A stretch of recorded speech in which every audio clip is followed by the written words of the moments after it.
The world blurred around her as Simone Reynolds ran harder, tears mixing with sweat on her brown skin. Her lungs burned, but the pain felt right. Physical pain was easier than the crushing weight sitting on her chest. 3 days ago she lost her job. Yesterday her landlord handed her an eviction notice. This morning her car wouldn't start. She had $200 in her account and nowhere to go. The park was nearly empty at 6 in the morning. She didn't want anyone seeing her fall apart. Her bright red tank top clung to her as she pushed herself around the lake path one more time. Maybe if she ran fast enough, she could outrun the fear clawing at her throat. Her mother's voice echoed in her head, telling her to have faith, that better days were coming. But right now Simone couldn't see how. She slowed to a walk, chest heaving, and spotted a bench near the water. Someone had left their things there. A designer gym bag, a phone, and a sleek silver water bottle. Simone grabbed what she thought was her own bottle from the bench without looking. She was so thirsty, so tired, so desperate for something to go right. She drank deeply, the cold water soothing her parched throat. "That's mine." The voice was cold, cutting through the morning air like ice. Simone's eyes shot open. She looked down at the bottle in her hand. Wrong bottle. This one was metal and expensive looking, not her cheap plastic one. She looked up slowly, dread filling her stomach. A man stood 5 feet away, and Simone's breath caught for an entirely different reason. He was tall, well over 6 feet, with dark hair slightly damp from his own workout. He wore a fitted black athletic shirt and gray pants that probably cost more than her rent. But it was his face that made her freeze. Sharp jawline, intense gray eyes, and an expression so cold it could freeze the lake beside them. Even disheveled from exercise, he looked like he'd stepped out of a magazine. An angry, beautiful magazine. "I'm so sorry," Simone stammered, looking at the bottle in horror. "I thought it was mine. I wasn't thinking. She held it out to him, her hand shaking slightly. "I'm really sorry." The man stared at her. His eyes were calculating, cold, taking in every detail of her face. Simone had seen that look in movies, the look powerful people gave those beneath them. She waited for him to tear into her, to call security, to do whatever men like him did when inconvenienced. But something strange happened. His expression flickered. For just a moment, the ice in his eyes cracked and something else showed through. Confusion maybe. Or surprise. He looked at her like he was seeing something unexpected, something that didn't fit his understanding of the world. "Keep it," he said finally, his voice still cold but quieter now. "I don't want it back after." He gestured vaguely at her mouth. "Right. Of course. I'm sorry." Simone wanted to sink into the ground. "Can I pay you for it? Or buy you a new one? I don't have much right now, but I can." She was rambling. She always rambled when nervous. "It's fine." He picked up his bag and phone, movements precise and controlled. Everything about him screamed discipline and control. "Forget it." He started to walk away. Simone should have let him go. Should have been grateful he didn't make a bigger deal of it. But something in his eyes, that brief crack in the ice, made her call out. "Are you okay?" He stopped, turned slowly, looked at her like she'd spoken a foreign language. "What?" "You look sad," Simone said softly. "Behind all that." She gestured at his perfect, controlled exterior. "You look like you're carrying something heavy." For a long moment, Julian Masters, though Simone didn't know his name yet, simply stared at her. No one had asked him that in 5 years. No one looked past the cold exterior. No one dared. He was Julian Masters, billionaire CEO of Masters Tech Industries. People feared him, respected him, wanted things from him. But no one asked if he was okay. He started, then stopped. His jaw tightened. The walls came back up. "I'm fine. You should go." But he didn't move. Neither did she. They stood there as the sun began to rise over the lake, two strangers connected by a shared bottle of water and a moment of unexpected honesty. Around them the park began to wake up. Birds sang. Other joggers appeared on distant paths. The world kept turning, unaware that something had shifted. "I'm Simone," she offered, not sure why. "Simone Reynolds." He looked at her for another long moment. "Julian," he said finally. Just his first name, nothing more. He didn't offer his hand. Didn't smile. But he'd given her his name and somehow that felt significant. "Well, Julian," Simone said, managing a small smile despite everything crashing down around her. "I hope your day gets better. And sorry again about the water." She turned to leave, grabbing her actual water bottle from where she'd left it on the other end of the bench. As she walked away, she could feel his eyes on her back. It should have been creepy, but it wasn't. It felt curious, like he was trying to figure out a puzzle. Simone made it halfway around the lake before she let herself cry again. She'd been kind to a stranger, but kindness wouldn't pay her rent. Hope and love wouldn't keep her off the streets. She was 28 years old, talented at her work, and completely out of options. In 7 days she'd be evicted. She had no family in the city, just friends who were struggling as much as she was. She sat on another bench and put her face in her hands. What was she going to do? Behind her, hidden among the trees, Julian watched.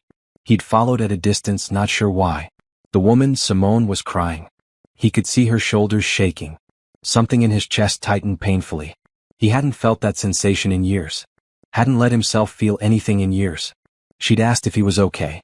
Seen past the armor he wore every day. And she was right. He was carrying something heavy. He'd been carrying it since the day his parents died in a plane crash, leaving him alone at 29 to run an empire. He'd built walls so high, so thick, that nothing could reach him anymore. Not joy, not pain, not anything. He existed in a gray space where nothing mattered except work and control. But this woman, this stranger who'd accidentally drunk his water, had cracked something. He pulled out his phone and made a call. "Anderson," he said when his assistant answered. "I need you to run a background check." "Simone Reynolds?" "Yes, right now. Everything. Employment, address, situation. I want it in an hour." He ended the call and looked back at the bench, but Simone was gone. Julian stood there as the sun rose higher, wondering what he was doing. He didn't get involved in people's lives. He didn't care. Caring was dangerous. Caring led to pain. But he'd asked for the background check anyway. Later that morning, Julian sat in his corner office on the 40th floor of Masters Tower. His assistant, Thomas Anderson, placed a file on his desk. Julian opened it and read quickly. Simone Reynolds, 28, graphic designer, recently laid off, facing eviction, no family in the city. Talented, according to her portfolio. Good references from previous employers. Alone and scared, just like he'd been once. Before he built his walls. Julian made another call. "Anderson, find Simone Reynolds. Bring her here. Tell her I have a job offer. Don't take no for an answer. Tell her it's important." "Sir?" Anderson's voice was shocked. Julian never did things like this. Never. "Just do it," Julian said, his voice returning to its usual cold tone. But inside, behind the ice, something was beginning to thaw. Have you ever felt so alone that one act of kindness could change everything? If this story touches your heart, subscribe and share your thoughts in the comments below. Your support means the world. Simone was packing the few boxes of belongings she'd accumulated when her doorbell rang. She wasn't expecting anyone. The knock came again, more insistent. Through the peephole, she saw a man in an expensive suit holding a briefcase. Her stomach dropped. A lawyer? Already? The eviction wasn't for another week. She opened the door cautiously. "Can I help you? Simone Reynolds?" The man's voice was professional, neutral. "My name is Thomas Anderson. I work for Julian Masters.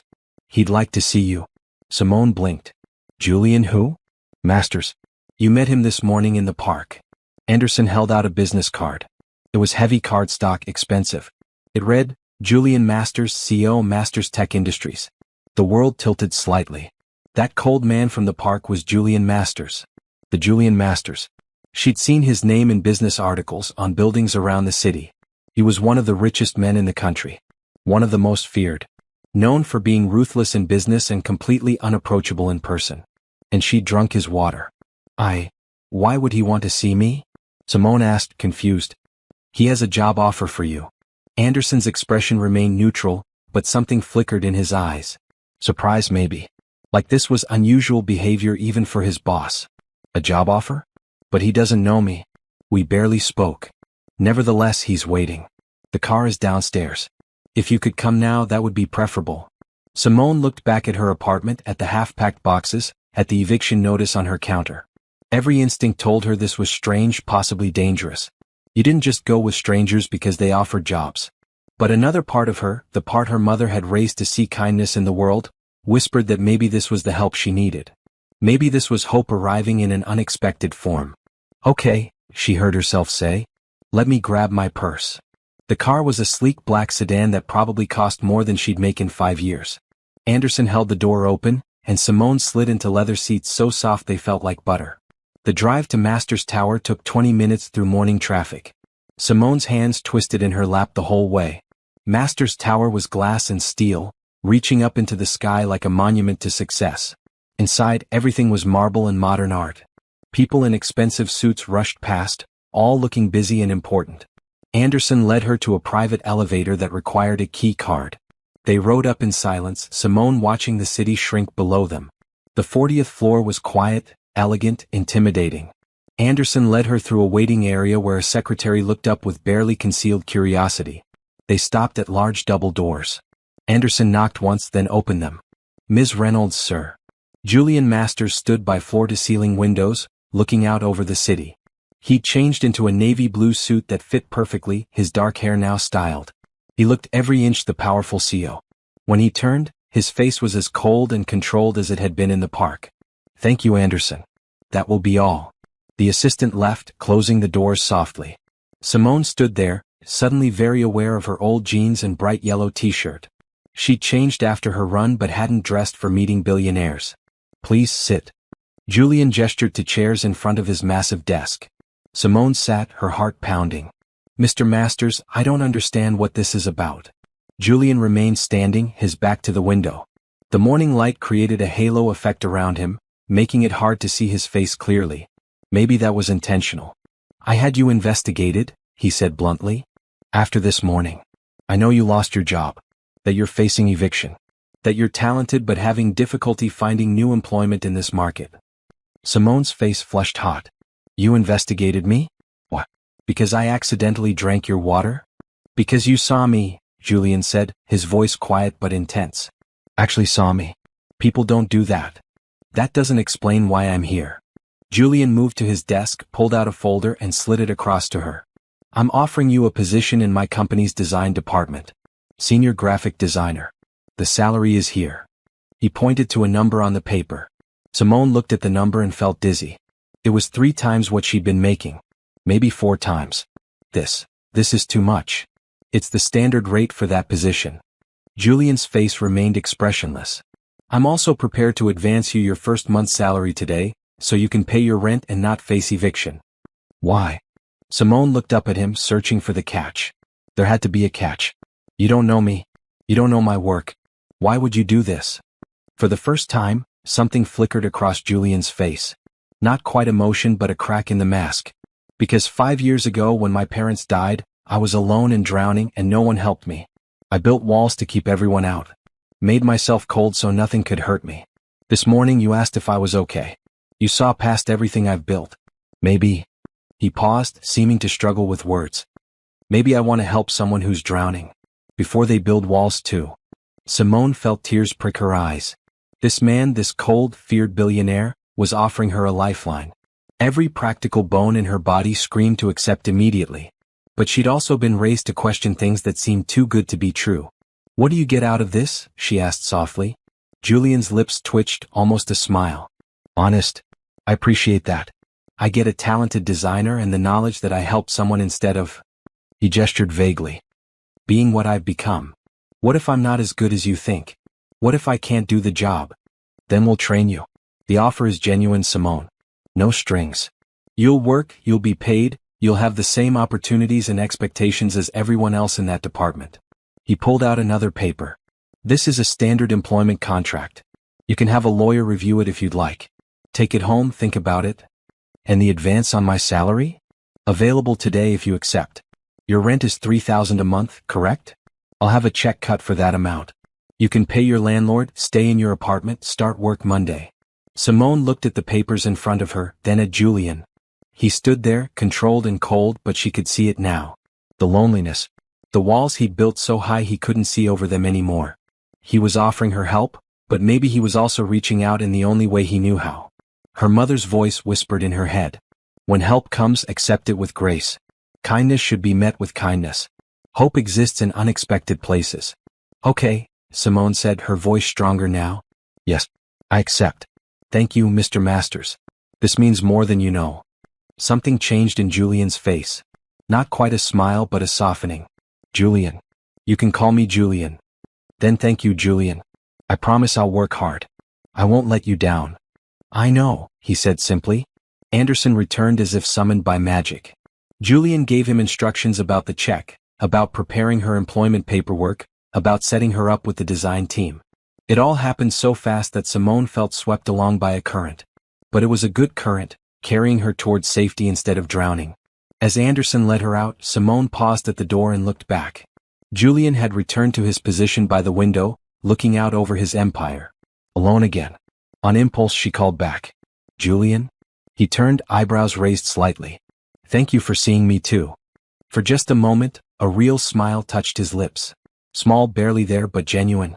Then the mask returned, and he nodded once before turning back to the window. In the elevator, Anderson handed her an envelope. Your advance, Ms. Reynolds. Mr. Masters wanted you to have it before you left. Simone opened it. A check for $3,000, plus an additional $1,000. She looked up questioningly. He said you'd need more than just rent, Anderson explained, his professional mask slipping slightly. For food, transportation, incidentals.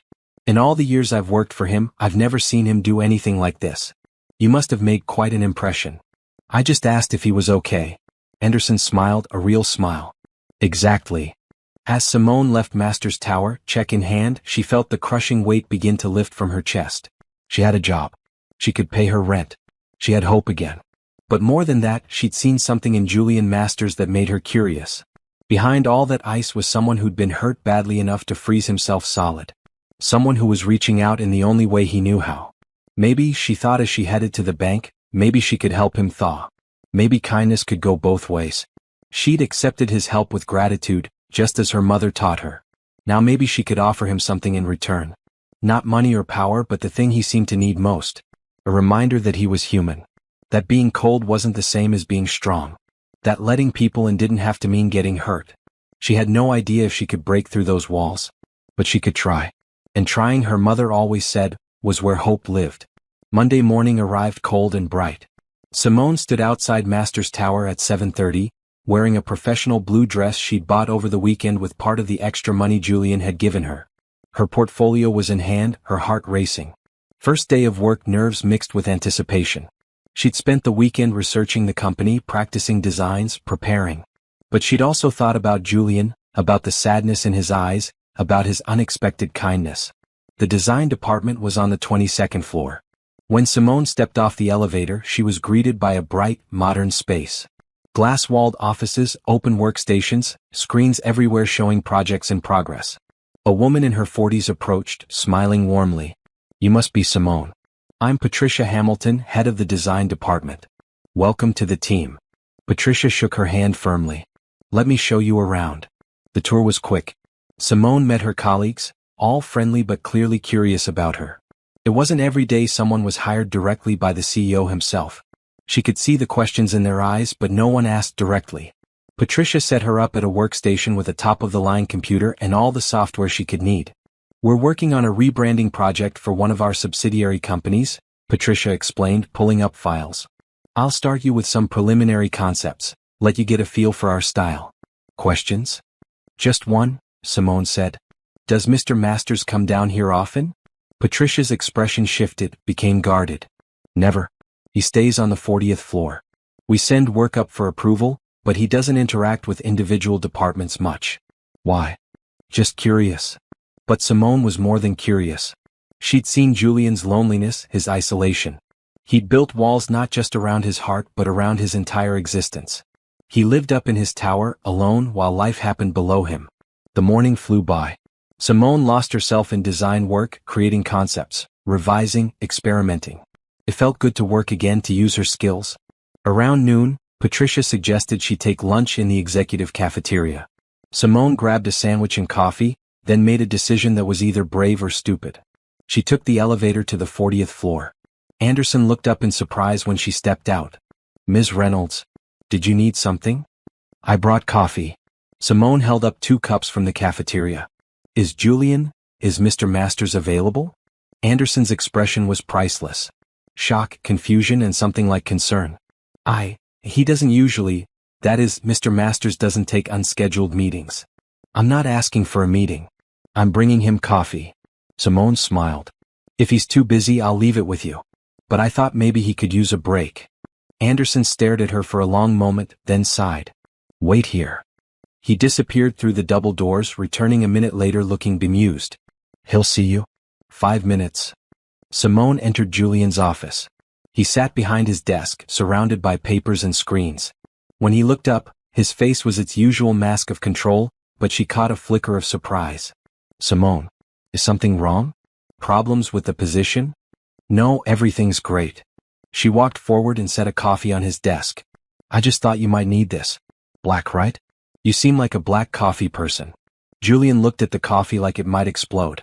You came up here to bring me coffee. Is that weird? Simone asked, suddenly uncertain. Sorry, I can go. No. The word was sharp, then softer. No, stay. It's just, no one does things like that. Well, someone should. Simone sat down without being invited, which made Julian's eyebrows rise. How's your day going? My day. He seemed confused by the question. Yeah. Good meetings? Bad meetings? Solve any major corporate problems? Julian leaned back in his chair, studying her. You're not afraid of me. Should I be? Everyone else is. Everyone else hasn't seen you at 6 in the morning, sad by a lake. Simone sipped her own coffee. Hard to be scared of someone when you've seen them human. Something shifted in Julian's face. He picked up the coffee, took a sip, and some of the tension left his shoulders. Thank you. For the coffee. You're welcome. I should get back to work. Patricia has me on a rebranding project. It's interesting. You're settling in well? I am. Everyone's been nice. The work is challenging in a good way. You were right about the opportunity. She stood. Thank you again, Julian. For all of it. As she walked to the door, Julian called after her. Simone. She turned. You were right too. About me carrying something heavy. He paused, seeming to struggle with words. It's been a long time since anyone tried to lighten that load. Maybe you've just been making it hard for people to try, Simone said gently. Walls keep things out, but they also keep you in. She left before he could respond. In the elevator, she let out a long breath. That had been bold, maybe too bold. But her instincts told her Julian needed someone to treat him normally, to see him as a person instead of a powerful CEO to be feared. Over the following days, Simone made it a habit. Every day around noon, she'd bring 2 coffees to the 40th floor.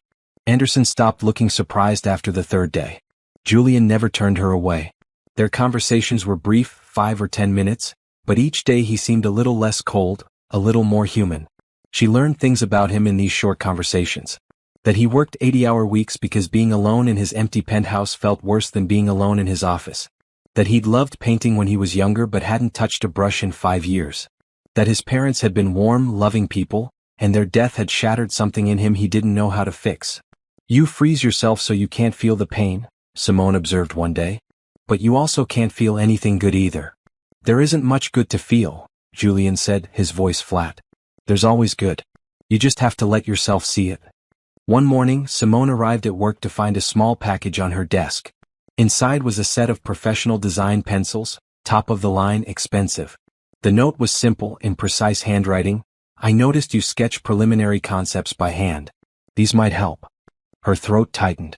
He noticed, despite his coldness, despite his walls, he'd paid attention to how she worked. Simone held the pencils carefully, then pulled out a sticky note. She wrote quickly, Thank you. These are perfect. You notice more than you think you do. That's a good thing. She went up to the 40th floor, but Julian was in meetings. She left the note with Anderson to put on his desk. The next day, she found a reply stuck to her computer monitor. Your coffee breaks are the best part of my days. Don't stop. Something warm bloomed in Simone's chest. Progress. She was making progress. The ice was cracking bit by bit. Julian was still cold to everyone else, still the feared CEO who ran his empire with iron control. But with her, in those brief moments, he was becoming something else. Something softer. By the end of her 2nd week, other employees started noticing changes. Julian's emails were less curt. He remembered the name of a staff member in a meeting. Small things, tiny cracks in the wall, but noticeable. Patricia pulled Simone aside one afternoon. I don't know what you're doing, but keep doing it. Mr. Masters seems different lately. Less frightening. It's making everyone's lives easier. Simone just smiled. She wasn't doing anything special. She was just treating a lonely person with kindness, with hope, with the belief that ice could melt if you were patient enough. That Friday, she found another note on her desk. This time, it made her heart skip. There's an art gallery opening tomorrow night. Modern collection. I have tickets. Would you come with me? No pressure, but I think you'd enjoy it. Simone held the note, reading it 3 times. Julian was asking her out. Not quite a date, but not just professional either. He was reaching out, trying to connect beyond their coffee conversations. This was big, a huge step for someone who'd isolated himself for 5 years. She wrote back immediately, "I'd love to. Thank you for inviting me. What time?" His response came within minutes, 7. "I'll pick you up." "And Simone? Thank you. For everything." Simone tucked the note into her purse, smiling. The ice was definitely melting. And underneath it she was beginning to see who Julian really was. Not the cold CEO. Not the feared billionaire. But a man who'd been hurt and was slowly, carefully learning to feel again. Kindness, her mother always said, could change the world. Simone was beginning to believe that maybe, just maybe, it could also change a heart.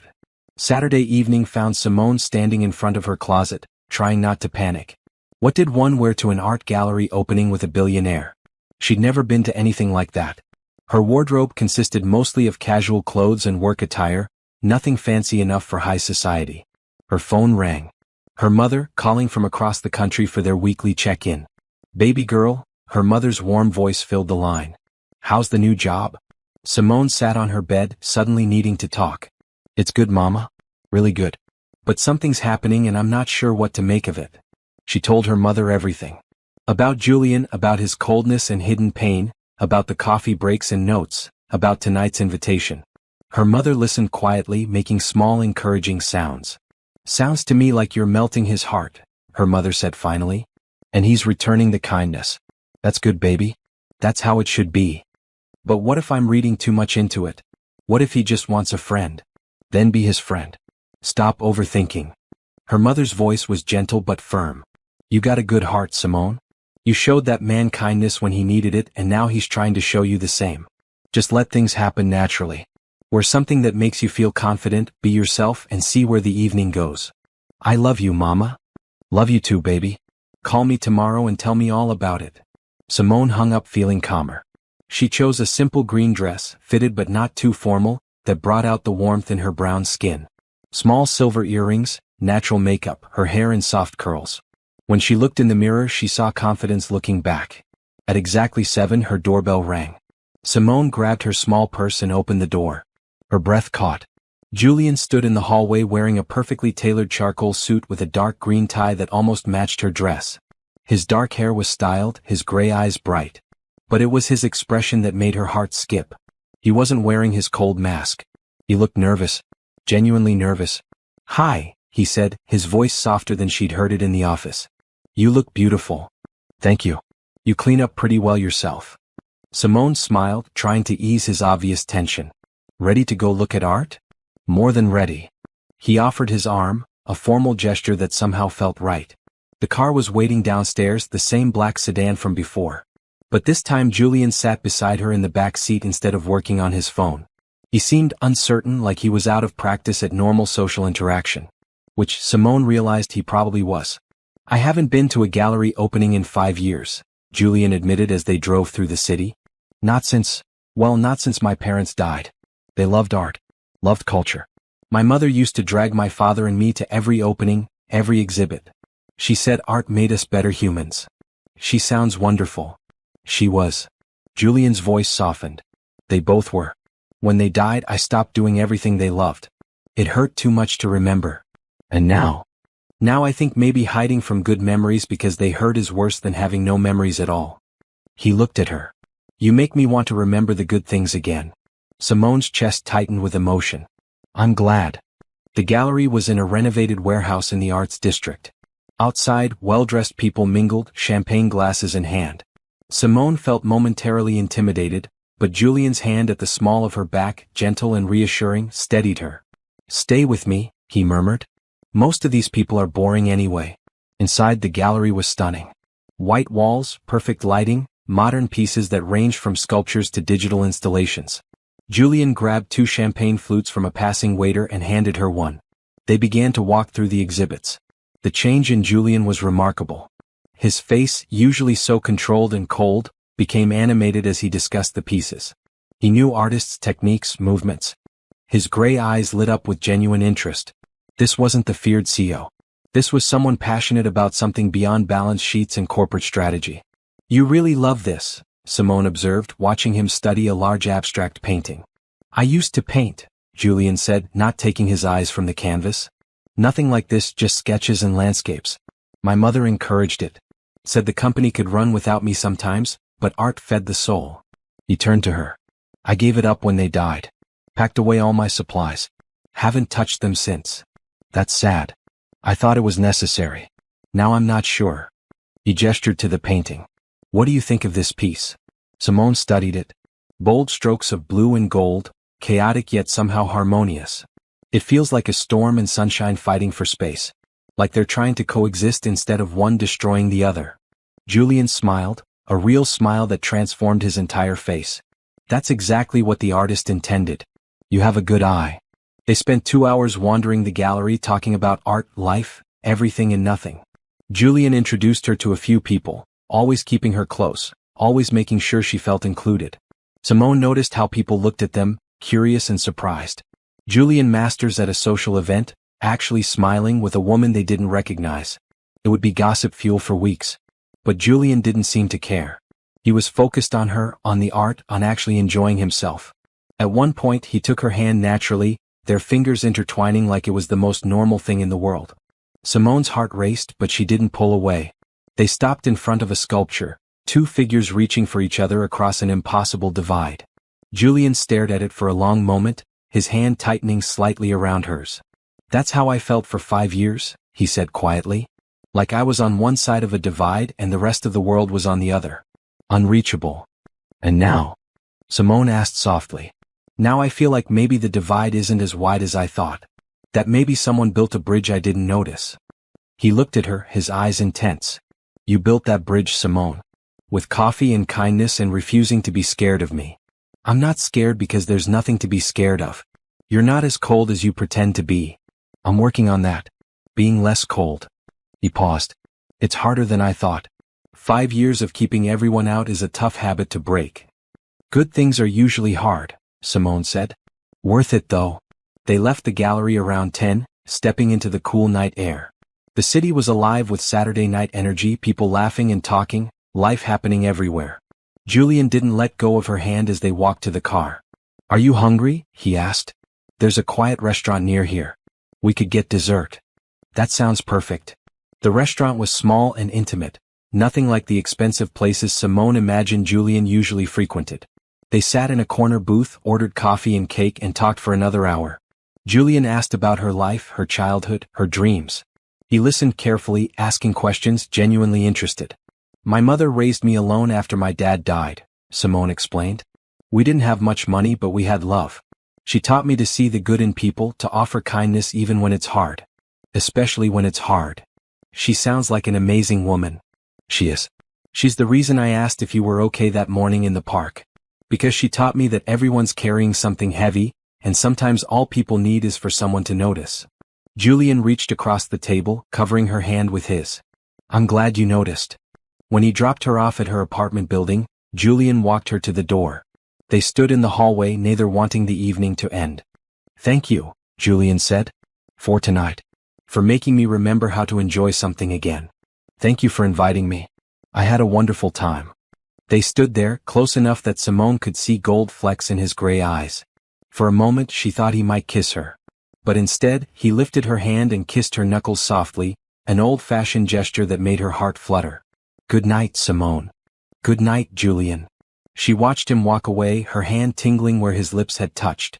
Inside her apartment, she leaned against the door, smiling. Tonight had been magic. She'd seen Julian truly happy for the first time, seen him let his guard down completely. The ice was melting faster now, revealing someone warm and passionate and wonderful underneath. Her phone buzzed. A text from Julian, thank you again. Tonight reminded me what it feels like to be alive. Sleep well. Simone responded, you deserve to feel alive. See you Monday for coffee? I'll look forward to it. As Simone got ready for bed, she thought about the sculpture of two figures reaching across a divide. Maybe she had built a bridge. Or maybe they'd built it together, one small gesture at a time. Coffee breaks and notes, art galleries and honest conversations. Little things that added up to something bigger. Hope, her mother always said, lived in small moments. Tonight had been full of them. And tomorrow would bring more. The ice was melting and underneath it, Something beautiful was beginning to grow. Love, Simone thought as she drifted off to sleep. Maybe this was how love began. Not with grand gestures or dramatic declarations, but with kindness, patience, and two people brave enough to cross the divide. Monday morning brought changes to the 40th floor. Anderson noticed it first. Julian arrived at 7 instead of his usual 6:30, and he was humming. In all his years working for Julian Masters, Anderson had never once heard the man hum. "Good morning, Anderson," Julian said, actually smiling. "Good morning, sir. You seem well rested." "I am." Julian paused at his office door. "When Simone comes up for coffee, send her right in. I don't care what I'm doing." Anderson blinked. "Of course, sir."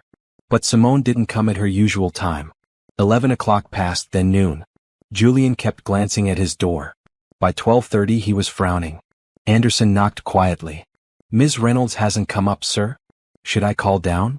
"No," Julian said quickly, then paused. "Is she at work? Is she okay? I can check." But before Anderson could leave, Julian's phone buzzed.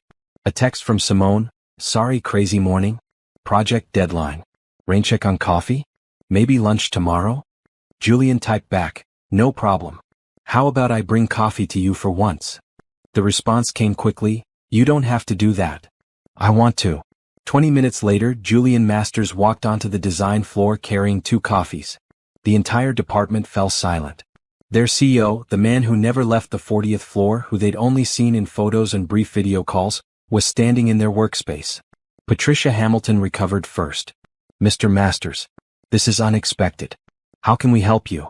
"I'm looking for Simone's desk," Julian said, scanning the room. "Over there, sir." Patricia pointed, her face carefully neutral but her eyes wide with curiosity. Julian walked through the silent office to where Simone sat, headphones on, absorbed in her work. She was sketching something on her tablet, her face scrunched in concentration. Julian smiled. She looked adorable when she was focused. He set the coffee beside her keyboard. Simone jumped, pulling off her headphones. "Julian?" She looked shocked. "What are you doing here?" "You couldn't come up for coffee, so I brought coffee down." He pulled over a rolling chair and sat. "What are you working on?" Simone glanced around at their audience. The entire department was pretending to work while obviously watching them. She laughed. "You're causing quite a scene." "Am I?" Julian looked around as if just noticing. "I suppose I don't come down here often." "Try never," Patricia interjected from her office. "Well, that's going to change." Julian turned back to Simone. "Show me what you're working on."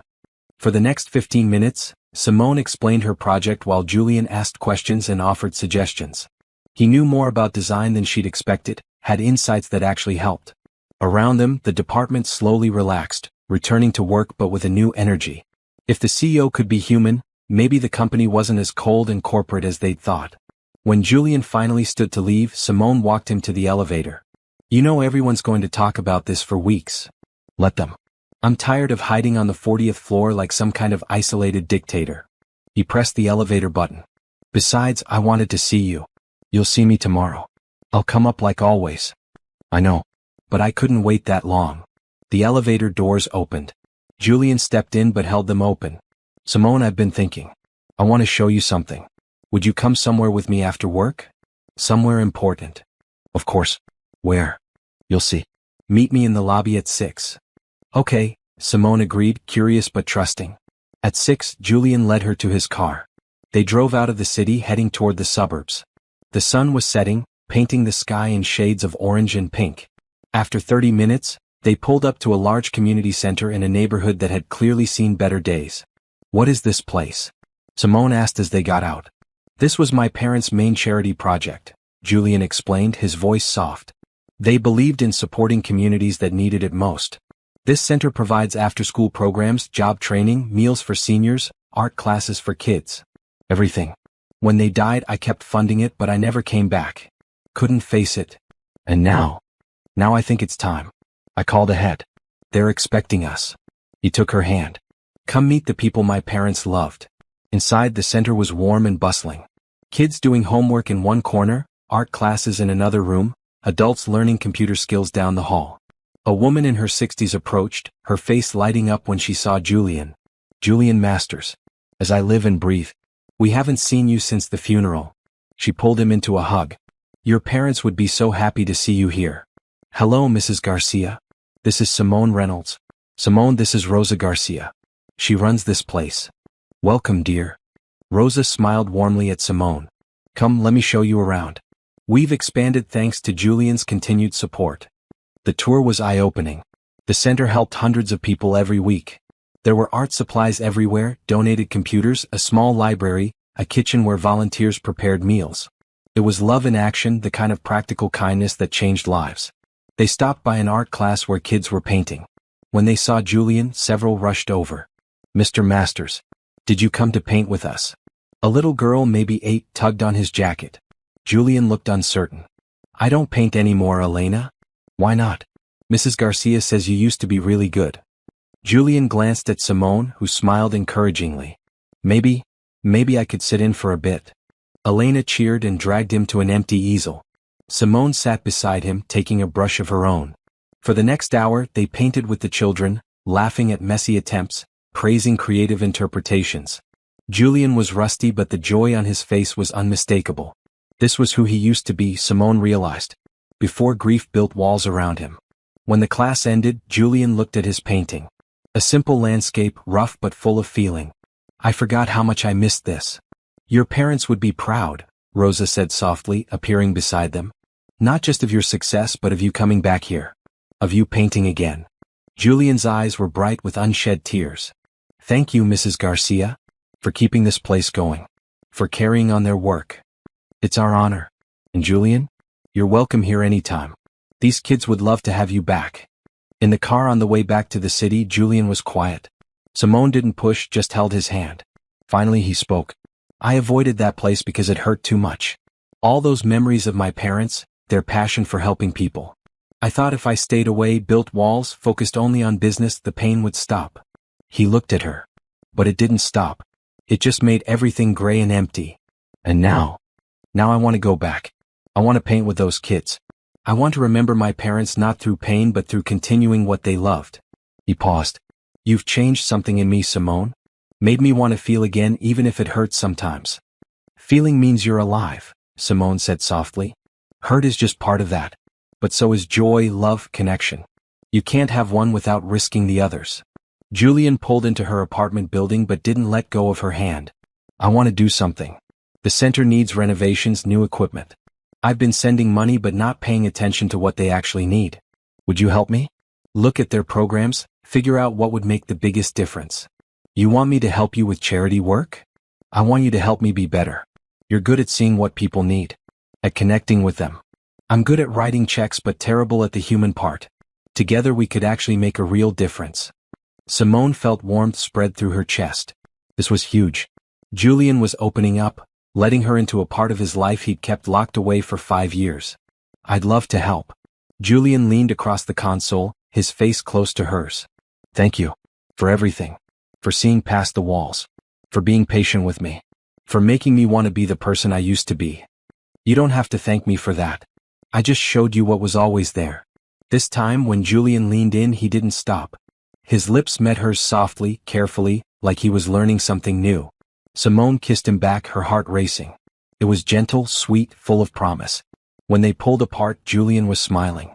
I've wanted to do that since the art gallery, he admitted. What took you so long? Fear. But I'm tired of being afraid.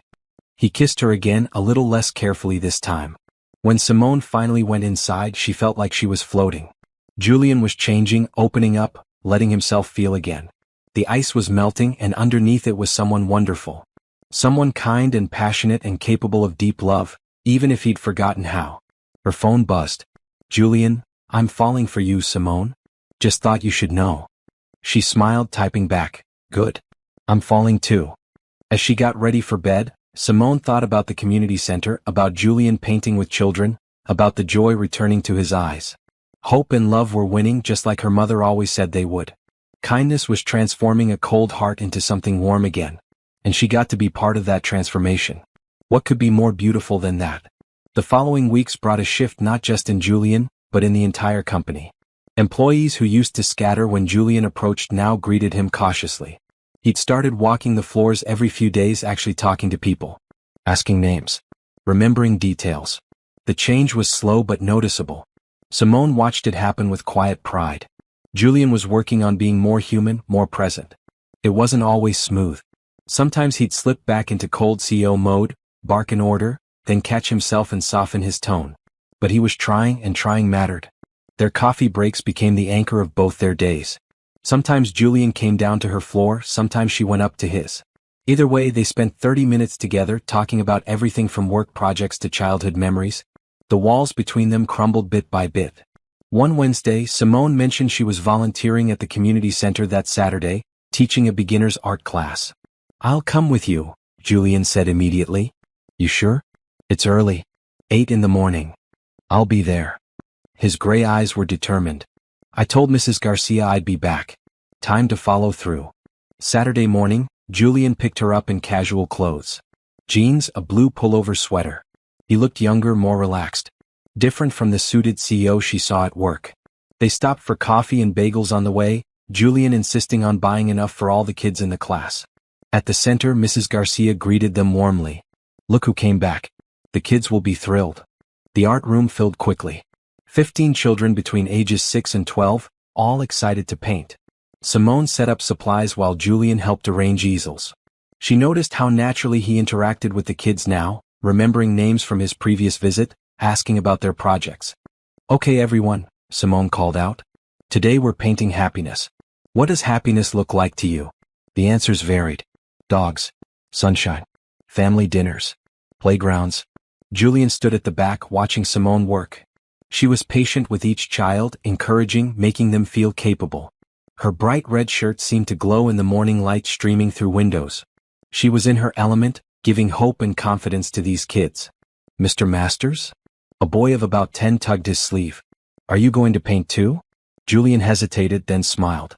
"Yeah, Carlos. I think I will." He set up an easel next to Simone's. For the next 2 hours they painted alongside the children. Julian's painting started as formless colors, but gradually a face emerged. Simone's face, smiling, surrounded by warm yellows and oranges. "That's beautiful," Simone said softly, looking over his shoulder. Julian glanced at her, something vulnerable in his expression. "It's you. You're what happiness looks like to me." Simone's breath caught. Around them, kids were focused on their own work, oblivious to the moment happening between the two adults. "Julian, I mean it." He set down his brush. 5 years of gray, empty existence. Then you walked into my life by accident, drank my water, asked if I was okay. And suddenly there's color again. Joy. Purpose beyond just work. You brought that. We brought that together, Simone corrected gently. You let me in. That took courage. After the class they helped clean up. Mrs. Garcia pulled Simone aside while Julian was washing brushes with some kids. "He's different," Rosa observed. "Lighter. Haven't seen him smile like that since before his parents passed. You're good for him, dear." "He's good for me too," Simone said. "He gave me a chance when I needed it most. Now we're giving each other something even better." "What's that?" "Hope. The belief that better days are possible." That afternoon, Julian suggested a walk in the park. The same park where they'd first met. They walked hand in hand around the lake, the October air crisp but pleasant. "I want to tell you something," Julian said as they approached the bench where he'd been sitting that morning weeks ago. "About why I became so cold." They sat down. Simone waited, giving him space to gather his thoughts. "When my parents died, it wasn't just grief," Julian began, his voice low. "It was guilt. They were flying to visit me to surprise me for my birthday. I'd been too busy working to call them that week. Too caught up in a deal to make time for family." His jaw tightened. "If they hadn't been coming to see me, they'd still be alive." "Julian, no." Simone turned to face him. "That's not your fault. Accidents happen. You can't control everything. I know that here." He tapped his head. "But here?" He pressed his hand to his chest. "Here I blamed myself. So I shut down. Figured if I didn't let anyone close, didn't care about anything except work, I couldn't hurt anyone else. Couldn't be the reason someone got hurt." "But you were hurting yourself," Simone said softly. "Punishing yourself for something that wasn't your fault. For 5 years. Built walls so high I couldn't see over them anymore." He looked at her, his eyes bright with emotion. "Then you came along with your kindness and your coffee and your refusal to be scared of me. You didn't try to break the walls down. You just kept showing up until I wanted to let you in." Everyone deserves connection, Julian. Everyone deserves love. Even someone as cold as I was? You were never really cold. Just hurt and scared. Simone took his hand. And you're not that person anymore. Look at what you did today. You painted with kids. You laughed. You let yourself be happy. That's not cold. That's healing. Julian pulled her close, wrapping his arms around her. They sat like that for a long moment, holding each other. Around them, the park was alive with autumn colors, with people jogging and children playing and life happening everywhere. I'm falling in love with you, Julian whispered against her hair. I didn't think I'd ever feel this way about anyone. Didn't think I was capable anymore. But you've changed that. Changed me. Simone pulled back to look at him. I love you too. Have for a while now, actually. Julian's smile was brilliant, transforming his face completely. He kissed her there on the bench, deep and passionate, not caring who saw. When they finally pulled apart, both were breathless and smiling. So what happens now? Julian asked. Now we keep going. Keep growing. Keep choosing hope and love instead of fear. Simone traced his jaw with her fingers. Now we build something beautiful together. I like the sound of that. They spent the rest of the afternoon in the park talking about everything. Julian shared stories about his parents, good memories that made him laugh instead of hurt. Simone talked about her dreams, her hopes for the future. They made plans for the community center, for expanding programs, for making a real difference. As the sun began to set, Julian received a call. A work emergency, something that needed his attention immediately. Old Julian would have rushed off without a word. New Julian looked at Simone apologetically. I'm sorry. I have to handle this. But can I see you tomorrow? Maybe dinner? Dinner sounds perfect, Simone agreed. Go handle your emergency. I'll be here when you're done. Julian kissed her forehead. That's what I'm counting on. Watching him leave, Simone felt contentment settle over her. They were building something real, something lasting. Two broken people finding wholeness in each other. It wasn't always easy. Julian still struggled with opening up completely, still had moments where his cold mask snapped back into place. But he was working on it, and that effort meant everything. Her phone buzzed. A text from Julian, already missing you. Tomorrow can't come fast enough. She smiled, typing back, me too. But good things are worth waiting for. You're worth everything. As Simone headed home, she thought about how much life had changed in just a few weeks. From unemployed and facing eviction to employed and falling in love with a billionaire who was learning to be human again. It sounded like a fairy tale, but it was real. As real as the connection they'd built, the trust they'd earned, the love that was growing stronger every day. Hope and love were leading just like they should. And the best part? This was just the beginning. They had so much more ahead of them, so many more moments to share, so many more walls to tear down together. Life, Simone thought as she unlocked her apartment door, was full of surprises. Sometimes you accidentally drank a billionaire's water, and it changed everything. Sometimes kindness opened doors you didn't even know existed. Sometimes the coldest hearts held the warmest love underneath.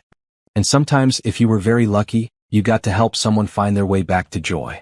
That was the greatest gift of all. Sunday evening brought butterflies to Simone's stomach. Julian was cooking dinner for her at his penthouse.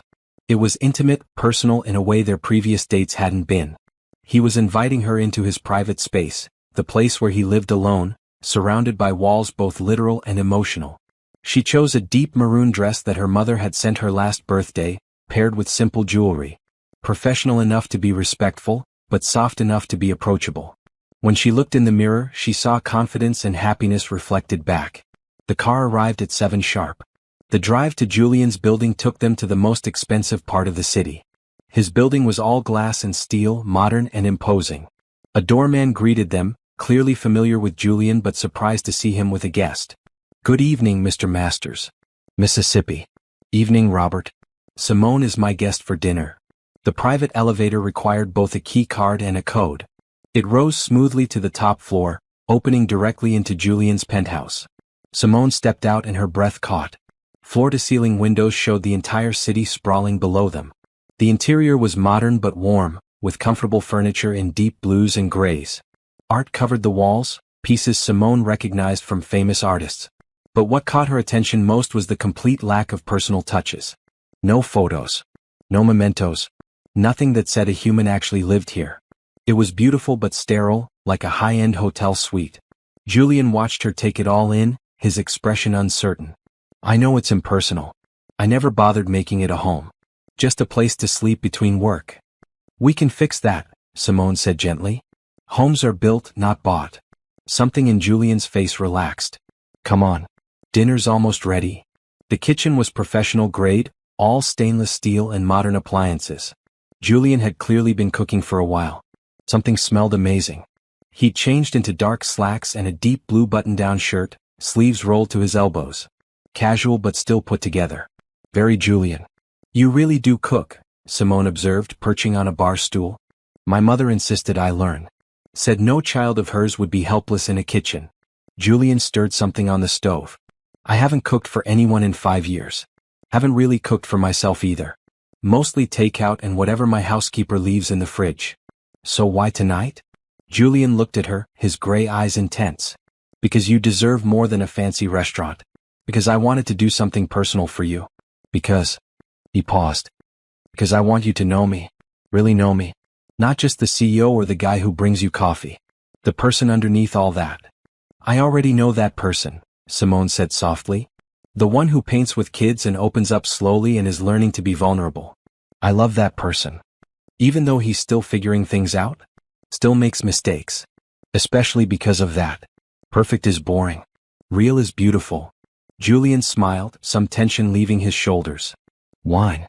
Please.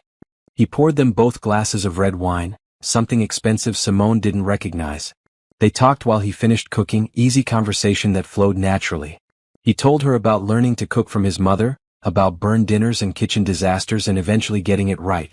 She shared stories from her own childhood, her mother's tiny kitchen where they'd made magic with limited ingredients and unlimited love. Dinner was pan-seared salmon with roasted vegetables and risotto. It was delicious, restaurant quality. They ate at a small table by the windows, the city lights twinkling below like fallen stars. This is amazing, Simone said after her first bite. You're really good at this. I had a good teacher. Julian's expression turned wistful. My mother would be happy to see me cooking again. She always said food was love made visible. She sounds wise. She was. They both were. My father used to say that success without connection was just expensive loneliness. Julian looked around his penthouse. Took me 5 years to understand what he meant. After dinner, Julian led her to his living room. To Simone's surprise, an old record player sat in the corner, surrounded by vinyl albums. He put on something slow and jazzy, then held out his hand. Dance with me? Simone took his hand, letting him pull her close. They swayed together to the music, her head on his chest, his arms around her. The city sparkled below them, but neither was looking at the view. They were too focused on each other, on this moment, on the connection humming between them. I need to tell you something, Julian murmured. I'm not good at this. At relationships, at being vulnerable, at letting someone see the real me. I'm going to mess up sometimes. Get cold when I'm scared. Pull away when things get too intense. But I want you to know that I'm trying. That you're important enough to me that I want to do the hard work of being better. Simone looked up at him. I know relationships are scary when you've been hurt. But I'm not going anywhere. When you get cold, I'll remind you to warm up. When you pull away, I'll give you space but stay close enough that you remember I'm here. That's what love is. Showing up, especially when it's hard. How did you get so wise? Julian asked, touching her cheek gently. My mother. And life. And you actually. Watching you fight to be more open has taught me that courage isn't about not being scared. It's about doing the scary thing anyway. Julian kissed her then, deep and passionate, pouring everything he felt into that kiss. Need, love, gratitude, hope. Simone kissed him back just as intensely, her arms around his neck, holding him close. When they finally broke apart, both were breathing hard. Stay with me tonight, Julian whispered. Not for, just stay. Let me fall asleep with you here. Let me wake up not alone for once. Okay, Simone agreed softly. They moved to his bedroom, which was as impersonal as the rest of the penthouse. Julian lent her a shirt to sleep in. They lay together in his massive bed, wrapped around each other, talking quietly as the city lights cast patterns on the ceiling. Tell me something nobody knows about you, Simone requested. Julian was quiet for a moment. Sometimes I talk to my parents. Out loud when I'm alone. Tell them about my day, about decisions I'm making. Ask for advice I'll never hear. His voice was rough with emotion. I know it's weird. It's not weird. It's beautiful. It means they're still with you in the ways that matter. Tell me something about you. Simone thought carefully. Sometimes I'm scared this is all too good to be true. That I'll wake up and you'll be cold again, that this was just a temporary thaw. I know that's my fear talking, not reality, but it's there. Julian tightened his arms around her. I understand that fear. I have it too. That I'll mess this up so badly you'll leave. That I'm not capable of being what you need. He pressed a kiss to her forehead. But we can be scared together and keep choosing each other anyway. They talked for hours, sharing fears and dreams, past hurts and future hopes. Outside, the city slept and woke and slept again. Inside, two people grew closer with every honest word, every vulnerable admission. Eventually, they drifted off, wrapped in each other's arms. Julian fell asleep to the sound of Simone's breathing, feeling peace for the first time in 5 years. Simone fell asleep knowing she was exactly where she needed to be. Morning came gently. Simone woke to find Julian watching her, his expression soft and open. Hi, he whispered. Hi yourself. I made coffee. And I have bagels from the place downstairs. They had breakfast in bed, laughing and talking easily. This was domestic intimacy, simple and profound. Julian in sleep-rumpled clothes, hair messy, completely relaxed. This was the man behind all the walls, and he was wonderful. I don't want this to end, Julian admitted as they finally got up. I want more mornings like this. Then let's have them. As many as we can. Julian drove her home, both reluctant to separate. At her door, he kissed her lingeringly. Thank you, he said, for staying. For seeing me at my most vulnerable and not running away. Thank you for letting me in. For trusting me with the real you. As Simone got ready for work later, her phone rang. Her mother, calling for their usual Sunday chat even though it was Monday morning. You sound different, her mother observed after they'd talked for a few minutes. Happy different. I'm happy, Mama. Really happy. Tell me about him. So Simone did. She told her mother everything about Julian's walls coming down, about painting with kids, about last night's dinner and vulnerable conversations. Her mother listened carefully. Baby girl, that man loves you. Truly loves you. Not just attraction or convenience. Real deep love. You can hear it in everything you've told me. I love him too. So much it's scary sometimes. That's how you know it's real. Love that matters is always a little scary. But scary doesn't mean wrong. Sometimes the best things in life require the most courage. You raised me to believe in hope and love leading the way. I did. And look at you now. You chose kindness when you could have chosen bitterness after losing your job. You chose hope when you could have chosen despair. And because of those choices, you found something beautiful. That's how it's supposed to work, baby. After they hung up, Simone sat in her quiet apartment, feeling grateful. Life had brought her to Julian in the strangest way. A mistaken bottle of water had led to coffee dates, art galleries, community centers, and now this. Deep, real love with someone who was learning to be vulnerable again. Have you ever been afraid to open your heart again after being hurt? Subscribe and share your story in the comments. We're all learning to be brave together. They were both still works in progress, still learning how to be in a relationship. But they were learning together, growing together, building something solid and lasting. And that was everything.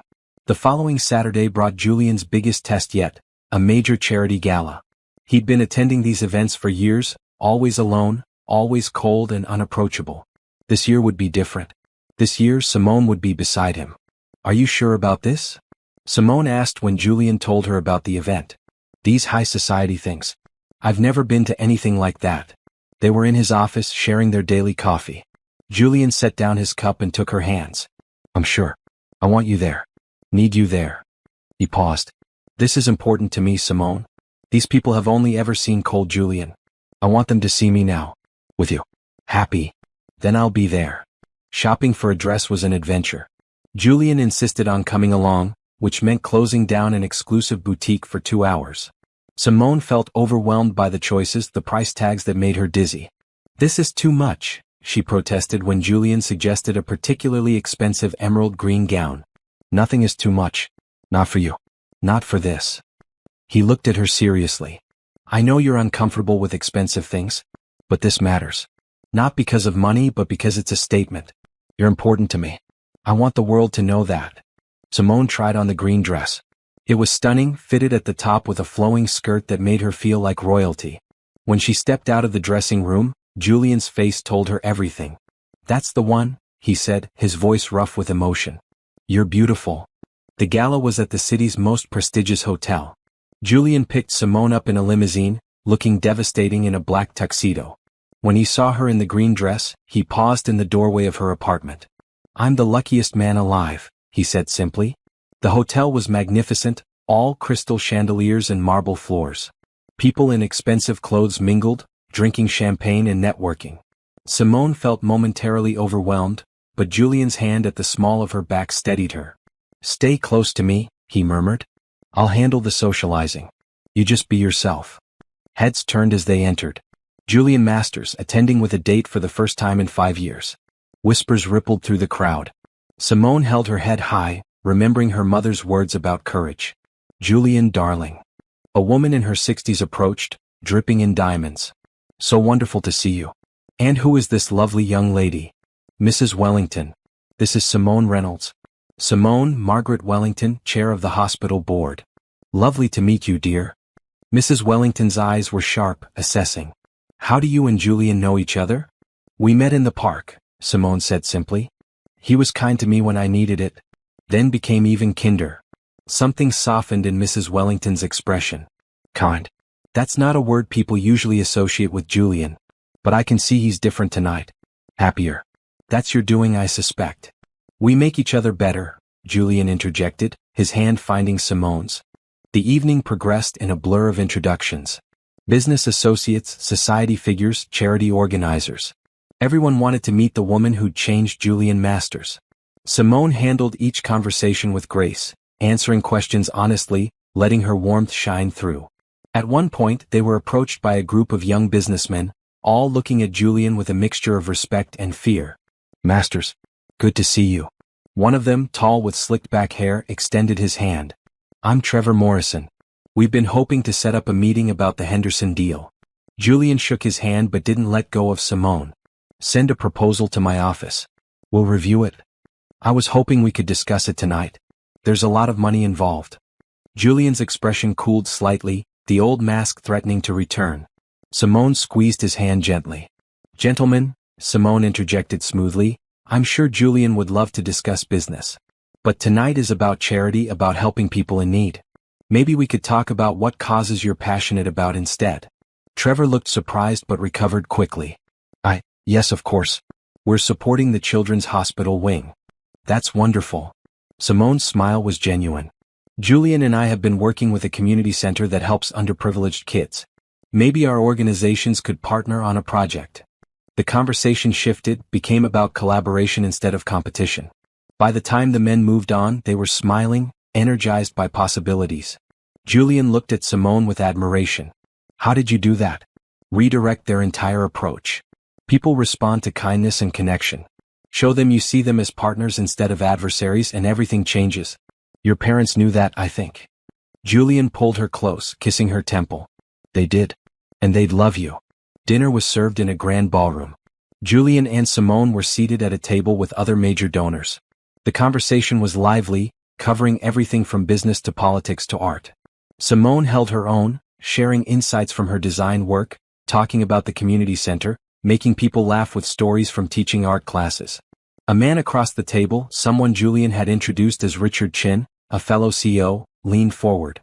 "Julian, I have to say, in all the years I've known you, I've never seen you this relaxed. This happy." He smiled at Simone. "Whatever you're doing, young lady, keep doing it." "I'm just loving him," Simone said simply. Turns out that's all he needed. Someone to see him as a person instead of just a powerful CEO. Wise words. Richard raised his glass. "To love and wisdom." The table toasted. Julian's hand tightened around Simone's under the table. After dinner came speeches and the charity auction. When it was time for Julian to speak as one of the major sponsors, he stood and walked to the podium. Simone watched nervously. Public speaking wasn't his favorite thing and she knew he was anxious. "Good evening," Julian began, his voice strong despite his nerves. 5 years ago, I stood at this podium and gave a speech about corporate responsibility and strategic philanthropy. It was a good speech, professional and polished. But it was also cold, distant, given by someone who'd forgotten why giving mattered. He paused, his eyes finding Simone in the crowd. "This year, I want to talk about something different. About how one person's kindness can change everything. Several weeks ago, I met someone who reminded me that success without connection is just expensive loneliness. Someone who saw past my walls and asked if I was okay. That simple question began a transformation I didn't know I needed. Simone's eyes filled with tears as Julian continued. I've learned that charity isn't just about writing checks. It's about showing up, being present, connecting with the people you're trying to help.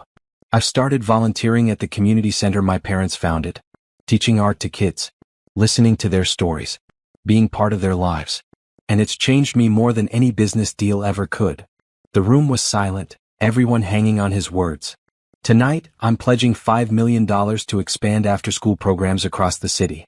But more than that, I'm pledging my time, my presence, my commitment to being more than just a name on a check. He looked directly at Simone.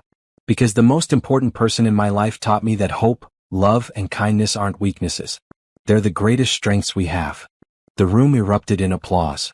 Julian returned to his seat, his face flushed but smiling. Simone hugged him tightly. That was beautiful, she whispered. That was the truth. You've changed my entire life.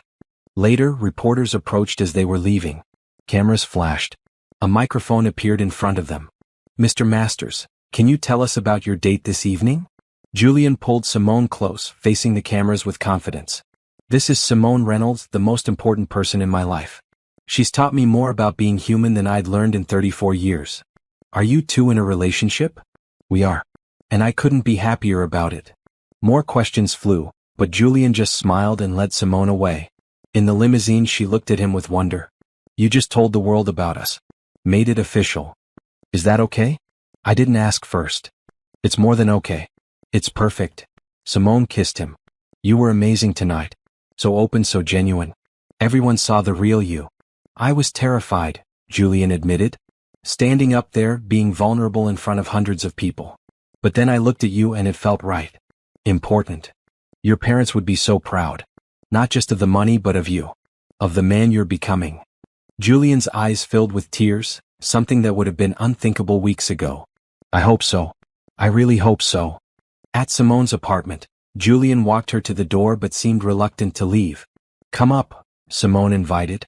We can have tea and decompress from all that society pressure.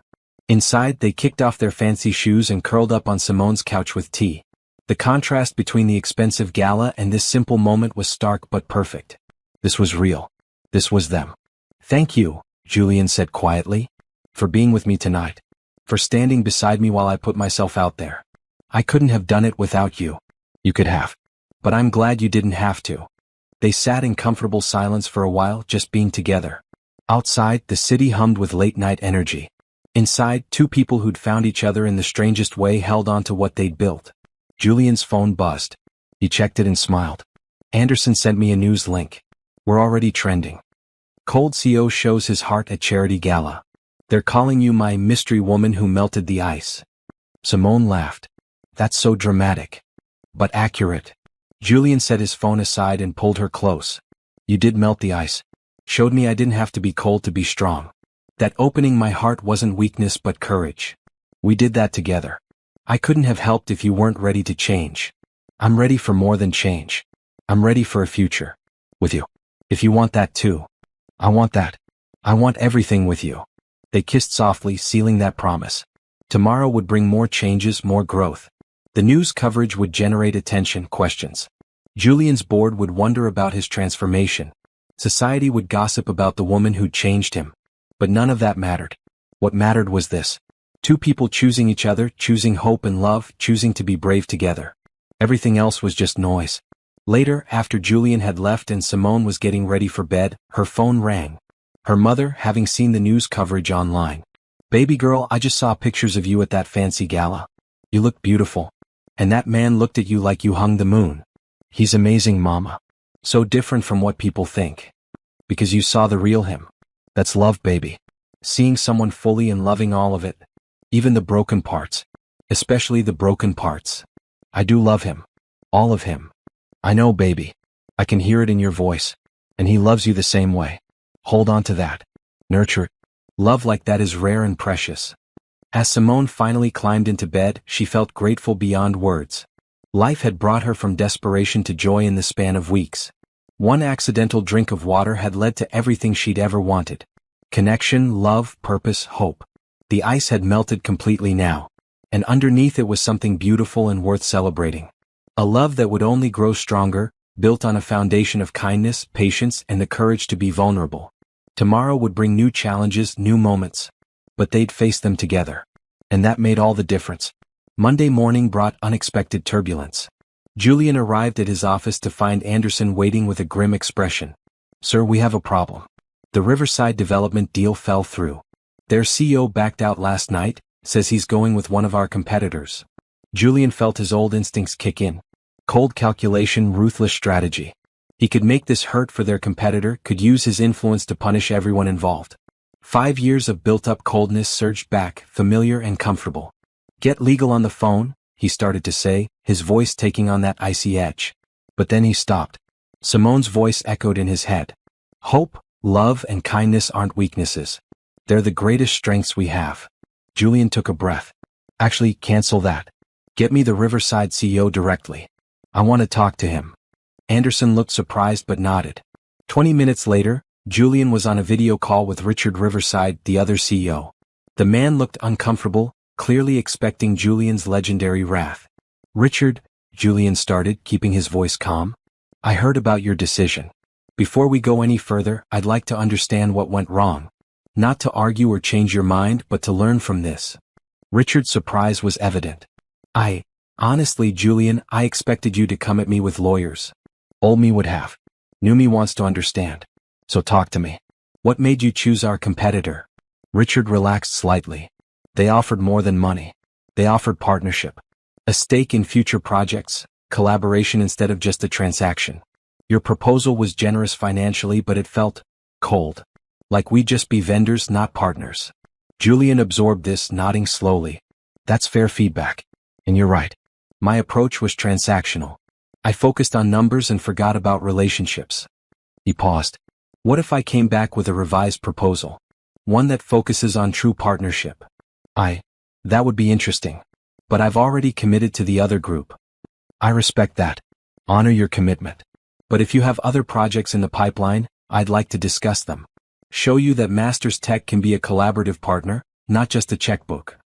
After the call ended, Anderson was staring at him. "Sir, that was different. You just accepted losing a major deal without any retaliation. Because forcing them to work with us would have created resentment. Building a real partnership for the future is worth more than winning one deal." Julian smiled. "I'm learning that relationships matter more than always winning." He called Simone immediately, needing to hear her voice. "Hey," she answered warmly. "How's your morning?" "Challenging. But I handled it differently than I would have before. Chose connection over cold strategy." "Tell me about it." Julian explained the situation, how he'd felt the pull of old patterns but chosen a new approach. Simone listened carefully. "I'm proud of you. That took real courage. You could have gone back to being cold, Julian, but you chose growth instead. It wasn't easy. Part of me wanted to crush them. But then I thought about what you'd say, what my parents would want. And the answer was clear. That's growth, Julian. Real change isn't about never feeling the old impulses. It's about choosing differently when they come up." They talked for a few more minutes before Julian had to get to a meeting. But her words stayed with him. He'd faced his first real test and passed. Not perfectly, maybe, but he'd chosen the path of connection over the path of cold isolation. Later that afternoon, Simone came up to his office for their coffee break. Julian was on his computer working through something. She set down the coffee and peered over his shoulder. "What are you working on?" "A new proposal framework. For all our future deals. Building in partnership structures, collaboration opportunities. Making sure we approach business relationships as actual relationships, not just transactions." He looked up at her. "You've changed how I think about everything. Even business." Simone kissed the top of his head. "Good business is about people anyway. You're just remembering that." They sat together, drinking coffee and working side by side. Julian on his computer, Simone sketching designs on her tablet. The comfortable silence of two people who didn't need constant conversation to feel connected. A knock on the door interrupted them. Anderson entered with an apologetic expression.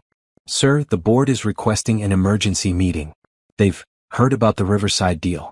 They want to discuss your recent approach to business." Julian's jaw tightened. The board. They'd noticed his changes and weren't happy about them.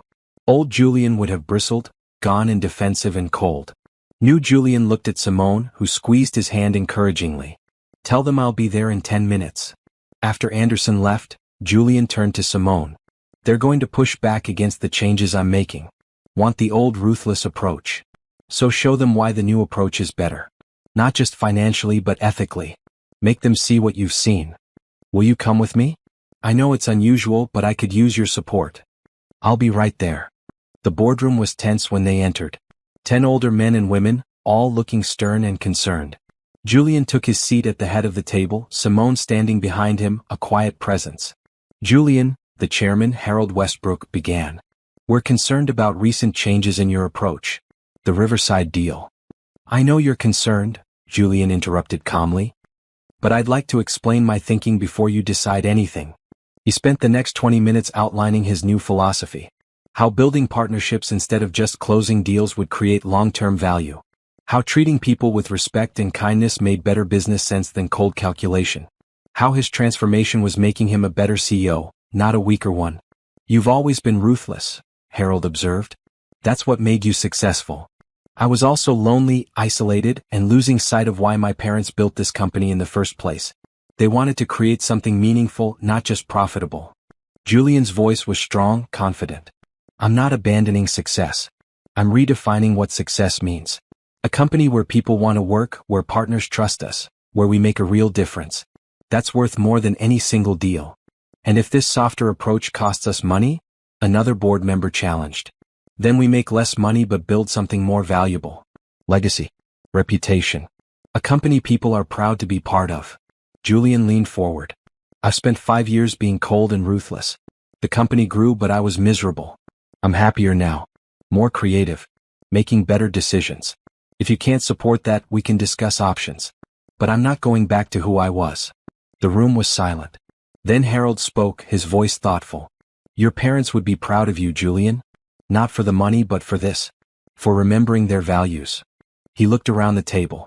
I move that we support Julian's new approach. Give it 6 months and evaluate results. The vote was closer than Julian would have liked, but it passed. As the meeting adjourned, several board members approached him privately. You seem different, one woman said. Happier. Whatever you're doing, it suits you. Walking back to his office, Simone beside him, Julian felt lighter. He'd faced his board and held firm in his new values.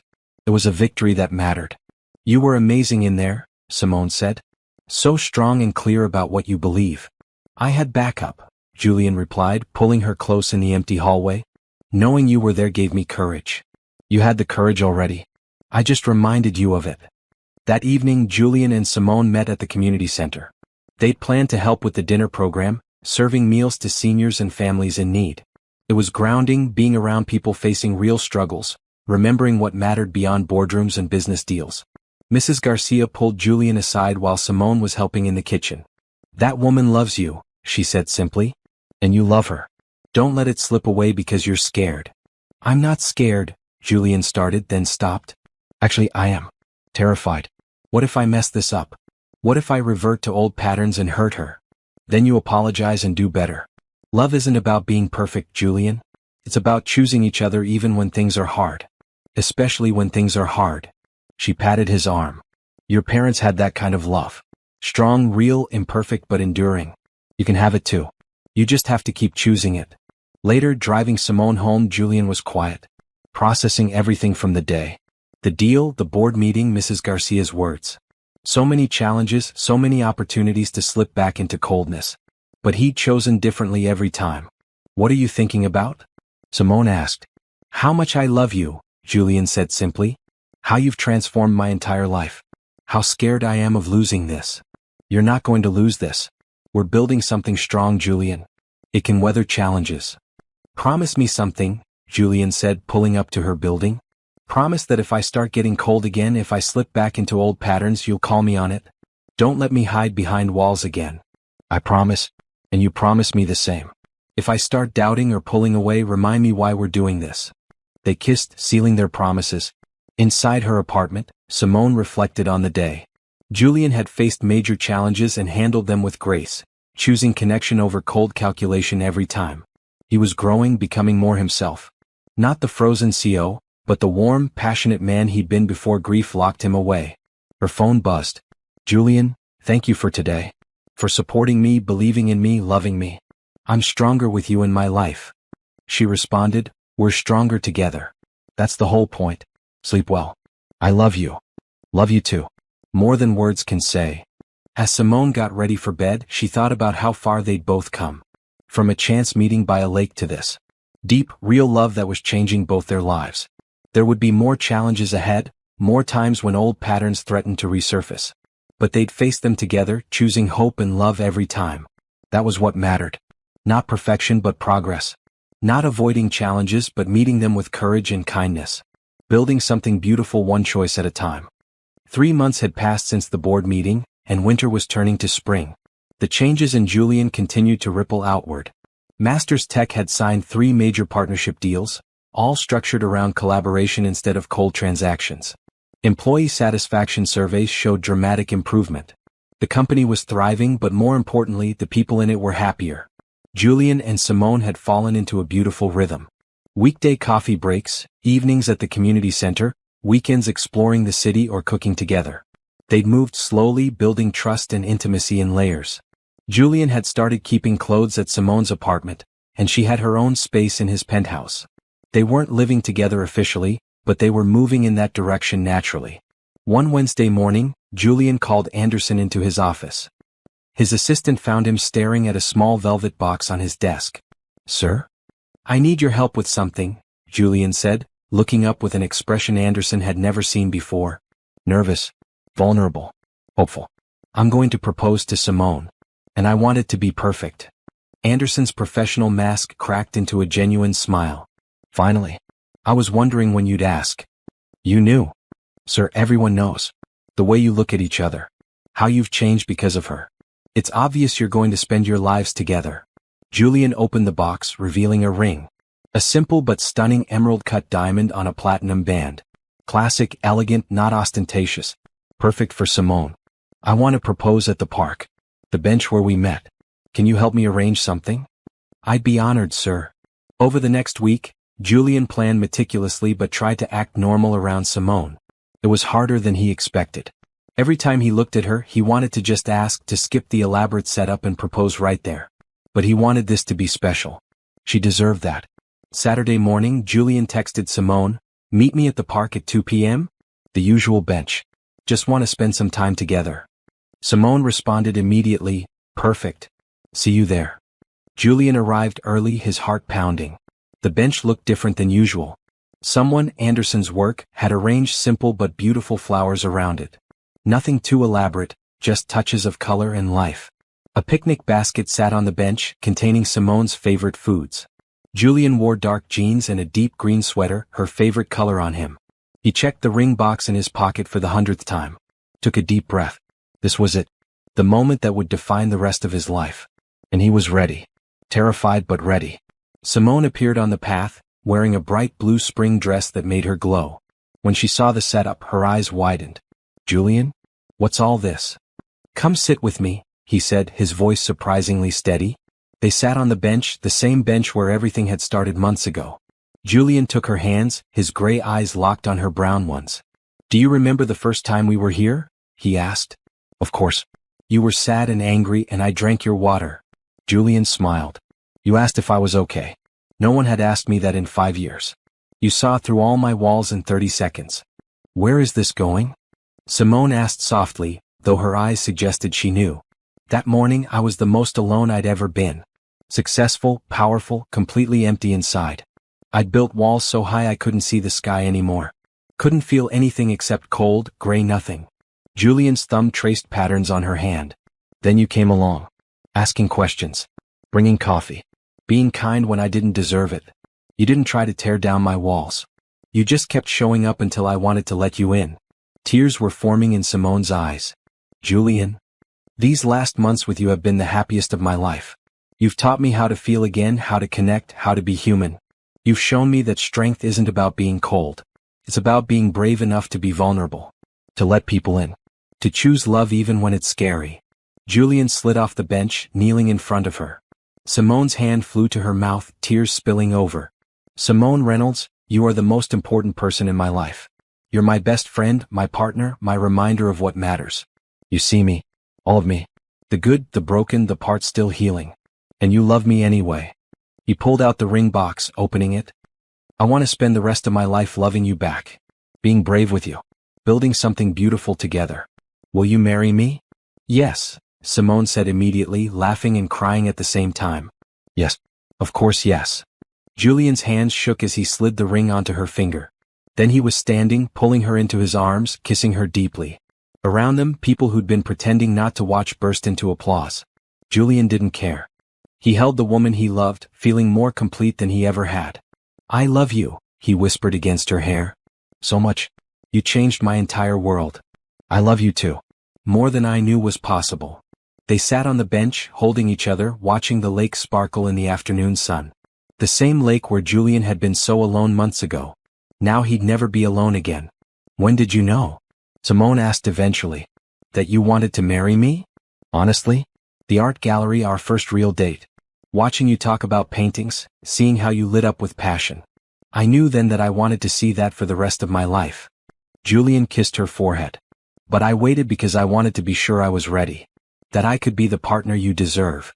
You already are. You have been from the start. They spent the afternoon at the park, eating from the picnic basket, talking about their future. Wedding plans, where they'd live, dreams they wanted to pursue together. Everything felt possible now. The world was full of color and promise. That evening, Julian took Simone to dinner at a quiet restaurant. But first he had a call to make. He dialed, and when a warm voice answered, he smiled. Mrs. Reynolds? This is Julian Masters. I'm calling to ask for your daughter's hand in marriage. I know I should have called before proposing, but I was too nervous to wait. Simone's mother laughed on the other end. Julian, I've been expecting this call for weeks. And the answer is yes, with my blessing and my joy. You love my daughter. That's all that matters to me. I do. More than anything. Then welcome to the family, son. Take care of her heart. It's precious. I will. I promise.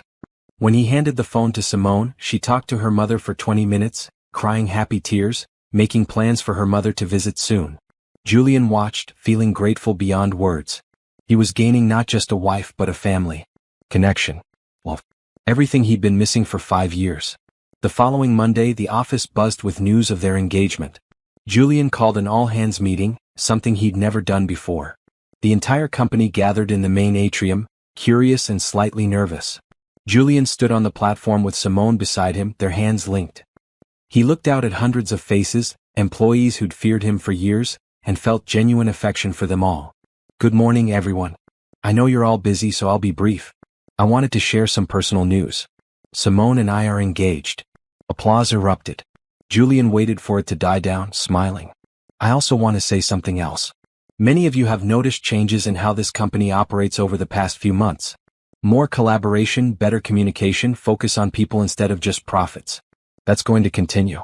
Because I've learned something important. Success isn't just about money or power. It's about building something meaningful. Creating a place where people want to work, where they feel valued, where they can grow. He looked at Simone, then back at the crowd. My fiancée taught me that. She showed me that kindness and strength aren't opposites. That connection makes us better, not weaker. I'm committing to being a better CEO. More present, more human, more focused on what really matters. Thank you all for your patience as I figured that out. The applause this time was thunderous. People were smiling, genuinely happy. Patricia from the design department shouted, "We love you both." After the meeting, employees came up to congratulate them. Julian shook hands, accepted hugs, remembered names. This was who he wanted to be. Connected, present, real. That afternoon, Julian and Simone visited the community center to share their news. The kids threw an impromptu celebration, making engagement cards and sharing cupcakes. Mrs. Garcia pulled them both into a tight hug. Your parents would be dancing with joy, she told Julian. This is everything they wanted for you. Love, happiness, purpose. I wish they could meet her, Julian said quietly. They know, sweetheart. Wherever they are, they know. And they're so proud. Over the next months, wedding planning consumed their free time. They decided on an intimate ceremony, just close friends and family.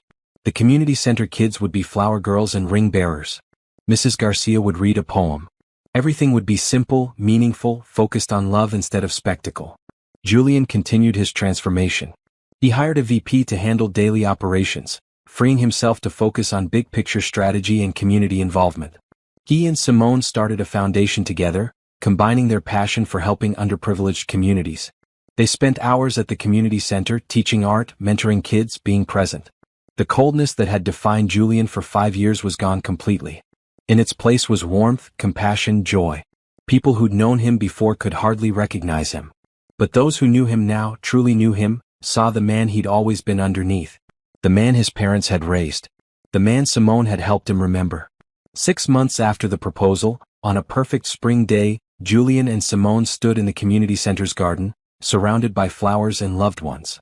Julian wore a navy suit. Simone wore a simple white dress with emerald green accents. They'd written their own vows. Julian went first, his voice steady but emotional. Simone, when I met you, I was the coldest I'd ever been. Frozen solid, convinced that isolation kept me safe. You melted that ice with patience, kindness, and an unwillingness to accept my walls as permanent. You saw who I could be and loved me into becoming that person. Today I promise to keep growing, keep opening up, keep choosing connection over fear. I promise to love you in actions, not just words.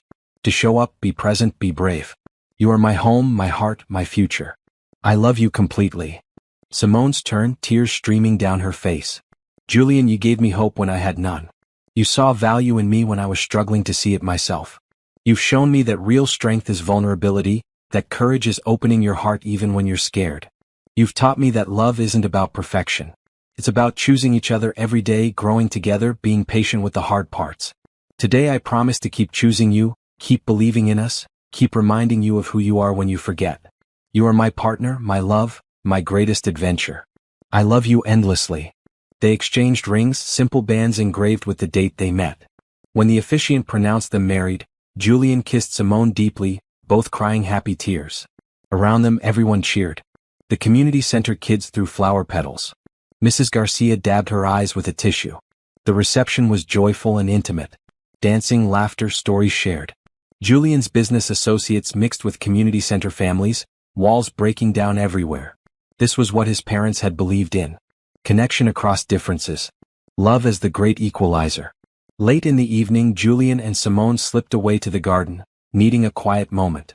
They sat on a bench, Simone's head on Julian's shoulder, both exhausted and blissfully happy. We did it, Simone murmured. We're married. Best decision I ever made. Well, second best. First was getting that coffee in the park and being too cold to throw it away when you drank from it. Simone laughed. You could have thrown it away. You chose not to. That's when this really started. You choosing kindness over cold rejection. I chose right. Julian pulled her closer. So what now, Mrs. Masters? Now we keep doing what we've been doing. Loving each other, helping people, building something beautiful. Just now we get to do it as husband and wife. I like the sound of that. They sat in comfortable silence, watching stars appear in the darkening sky. The community center glowed with lights and laughter behind them. Their future stretched out ahead, full of promise and possibility. Julian thought about the man he'd been 6 months ago. Cold, isolated, convinced he was protecting himself by keeping everyone out. He'd been so wrong. The walls hadn't protected him. They'd imprisoned him. Simone had shown him the way out, but he'd had to choose to walk through that door. Choose vulnerability over safety. Choose love over fear. And now look where they were. Married, happy, surrounded by people they cared about. Building a life of meaning and connection. His company was thriving. Their foundation was helping hundreds of people. The community center was expanding thanks to their support. They were making a real difference together. Thank you, Julian said softly. For what? For seeing me. For not giving up when I was difficult. For showing me what love looks like. For changing my entire world. You changed mine too. We saved each other, really. You gave me stability and hope when I was drowning. I gave you connection and warmth when you were frozen. We found each other exactly when we needed to. Fate. Maybe. Or maybe just kindness and love doing what they do best. Creating something beautiful from broken pieces. Julian kissed the top of her head. I love you, Simone Masters. I love you too, Julian Masters. Forever. Later, much later, they returned to the reception for a final dance. The song was slow and romantic. As they swayed together, Julian caught Mrs. Garcia's eye. She was smiling through tears, mouthing words he understood perfectly. Your parents would be so proud. Julian nodded, holding his wife close. He hoped they would be. Hoped they could see him now, happy and whole again. Living the values they'd taught him. Building a life of meaning. loving deeply and openly. The song ended. The reception wound down. Julian and Simone said their goodbyes, thanking everyone for celebrating with them. They left in a shower of bubbles and well wishes, heading to the airport for a honeymoon in a quiet beach town where they could just be together. On the plane, Simone fell asleep with her head on Julian's shoulder. Julian stayed awake, watching her breathe, feeling grateful beyond measure. This woman had saved his life without even trying. Just by being kind. By seeing him as human instead of untouchable. By refusing to accept his walls as permanent. He'd been so lost and she'd helped him find his way back. Not to who he'd been before his parents died, but to someone better. Someone who'd learned from pain instead of being destroyed by it. Someone who understood that love and vulnerability were strengths, not weaknesses. The journey hadn't been easy.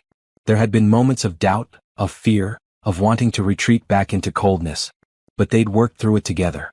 Choosing each other every time. Building trust and intimacy slowly, carefully, solidly. And now they had forever. A lifetime of moments like this. Quiet connection, shared joy, building something beautiful together. They'd faced challenges certainly. Life always brought challenges. But they'd faced them as a team with hope and love leading the way. Julian closed his eyes, finally allowing himself to sleep. When he woke, it would be to a new day. A new beginning. The first day of the rest of his life with the woman who'd changed everything. And it would be perfect. Not because everything would be easy, but because they'd face it together. With kindness, hope, and love. The three things that mattered most. The three things that had brought them together and would keep them together forever. The plane flew through the night, carrying them toward their future. Behind them, the city sparkled with lights. The community center continued its work. Masters Tech thrived under new leadership philosophies. Lives were changed by their foundation's efforts. All because one morning, a woman drank a stranger's water and dared to ask if he was okay. All because a frozen man decided to answer honestly. All because both were brave enough to build a bridge across the divide of loneliness. Love had won. Hope had prevailed. Kindness had transformed everything. And that was the greatest success of all.